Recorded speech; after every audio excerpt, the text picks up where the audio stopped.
expectations of the international community.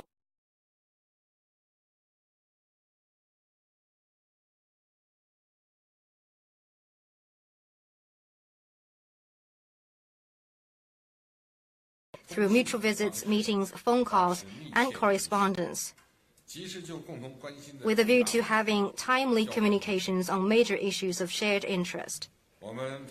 We agreed to make the most of the diplomatic and security dialogue, comprehensive economic dialogue, social and people-to-people dialogue, and law enforcement and cybersecurity dialogue, 4 high-level dialogue mechanisms, and work together for greater results out of these dialogues.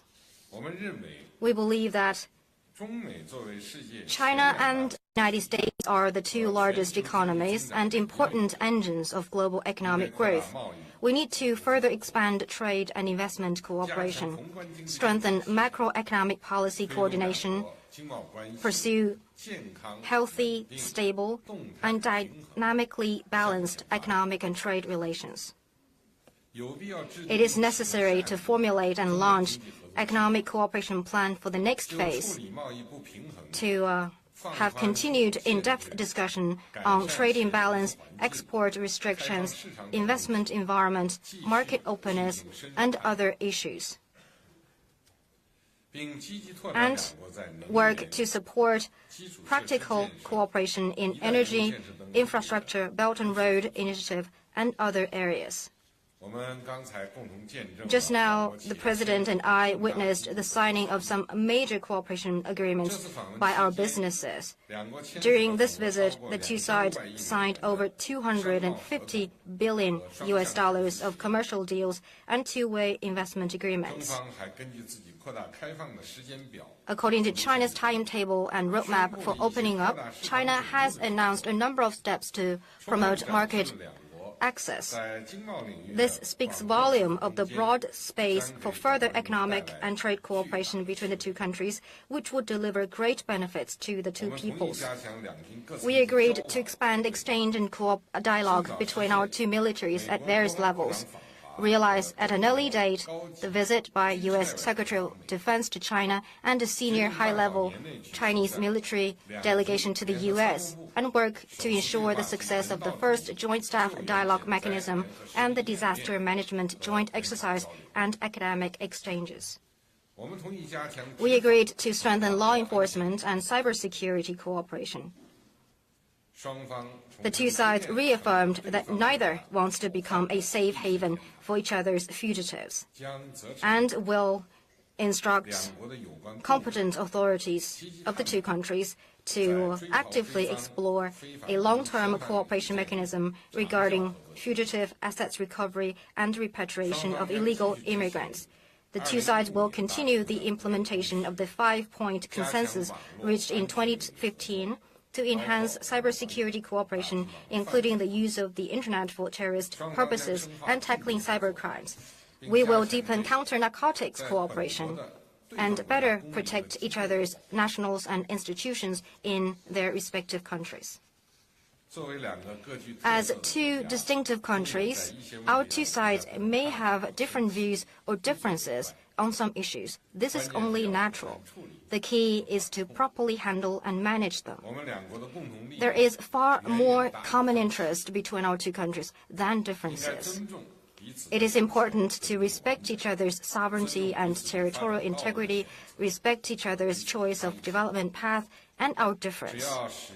As long as the 2 sides commit to a constructive approach, we can put aside and diffuse differences, while at the same time build common ground and advance cooperation. We also discussed the international responsibilities our 2 countries shoulder. We agreed to enhance communication and cooperation on major international, regional, and global issues, and jointly seek proper resolution of relevant hotspot issues to make greater contribution to peace, stability, and prosperity of relevant regions and the world at large. On the Korean Peninsula nuclear issue, we reiterated the firm commitment to achieving denuclearization of the peninsula and upholding international non-proliferation regime. The two sides will continue to fully and strictly implement UN Security Council resolutions. At the same time, the two sides commit to working toward a solution through dialogue and negotiation. And we are ready to discuss with relevant parties the pathway leading to enduring peace and stability in the peninsula and the Northeast Asia. The two sides will maintain communication and cooperation on the Korean Peninsula issue. We believe that China and the United States are countries with important influence in the Asia-Pacific. As I said to the President, the Pacific Ocean is big enough to accommodate both China and the United States. The two sides need to step up communication and cooperation on Asia-Pacific affairs, foster common friends, build constructive interactions, and jointly maintain and promote peace and stability and prosperity in the region. We also discussed the Middle East, Afghanistan, and other issues, and agreed to deepen cooperation on counterterrorism, non-proliferation, nuclear security, and stronger support to UN peacekeeping operations. We both believe that friendship between our peoples is the foundation for the sustained growth of China-US relations, and we agreed to further promote people-to-people exchange. We will expand student exchange program, hold China-US Young Makers competition every year, and open additional Young Makers exchange centers in both countries. Ladies and gentlemen, dear friends, President Trump's state visit is a successful and historic visit. Together, the two of us have set out the direction and draw up the blueprint for China-US relations in the coming period. We will work with the United States and act on the consensus we reached, seek further progress in China-US relations to bring greater benefits to our peoples and people across the world. Thank you very much.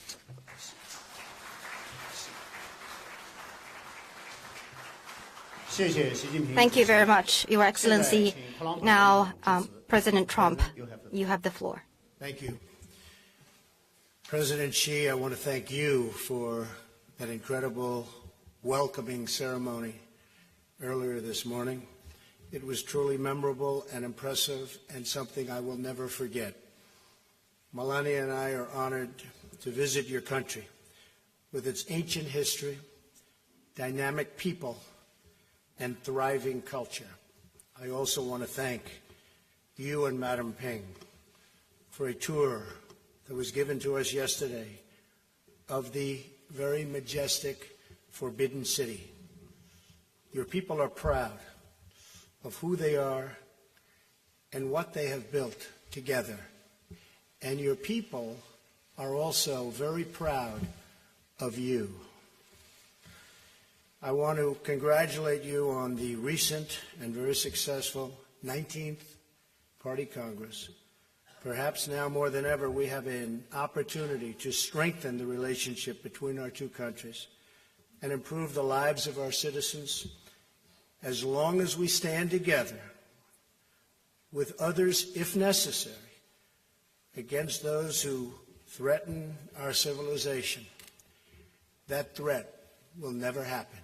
It doesn't even have a chance. As I said in my address yesterday in Seoul, the entire civilized world must unite to confront the North Korean menace. And the entire world is watching us right now. Today, President Xi, we discussed our mutual commitment to the complete denuclearization of North Korea. We agreed not to replicate failed approaches of the past, and there were many. We agreed on the need to fully implement all UN Security Council resolutions on North Korea and to increase economic pressure until North Korea abandons its reckless and dangerous path. All responsible nations must join together to stop arming and financing and even trading with the murderous North Korean regime. Together we have in our power to finally liberate this region and the world from this very serious nuclear menace. But it will require collective action, collective strength, and collective devotion to winning the peace. In order to create a more secure future for all and to protect our citizens from extremism and terrorism, President Xi and I also committed to working toward a peaceful future for Afghanistan. Terrorists are a threat to all of humanity, and we will stop radical Islamic terrorism. The United States and China also face many challenges within our borders. Every year, drug trafficking destroys millions and millions of lives. Today, President Xi and I discussed ways we can enhance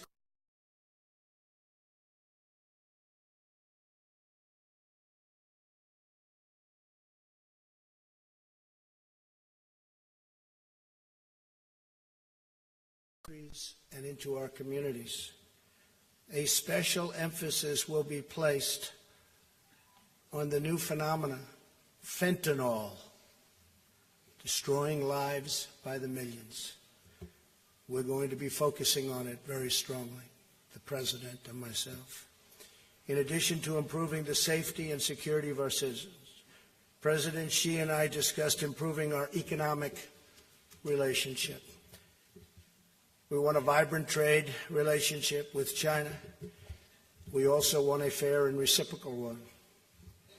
Today, I discussed with President Xi the chronic imbalance in our relationship as it pertains to trade and the concrete steps that we'll jointly take to solve the problem of the massive trade distortion. This includes addressing China's market access restrictions and technology transfer requirements, which prevent American companies from being able to fairly compete within China. The United States is committed to protecting the intellectual property of our companies and providing a level playing field for our workers. At the same time, our relationship with you and China is a very important one to me and to all of the people of our country. And just by looking at the tremendous, incredible job-producing agreements just signed by those major companies, we're off to a very, very good start. As part of our commitment to regional stability and peace, the United States also continues to advocate for reforms that advance economic freedom, individual rights, and the rule of law. The United States, working with China and other regional partners, has an incredible opportunity to advance the cause of peace, security, and prosperity all across the world. It's a very special time, and we do indeed have that very, very special opportunity. A great responsibility has been placed on our shoulders, President. It's truly a great responsibility. And I hope we can rise to the occasion and help our countries and our citizens reach their highest destinies and their fullest potentials. I want to thank you. Again, you're a very special man, for your gracious hospitality. I send my warmest regards to your citizens. I honor their heritage and celebrate their great, great possibilities and potential for the future. In the coming months and years, I look forward to building an even stronger relationship between our two countries, China and the United States of America. and even closer friendships and relationships between the people of our countries. Mr. President, thank you very much. Thank you.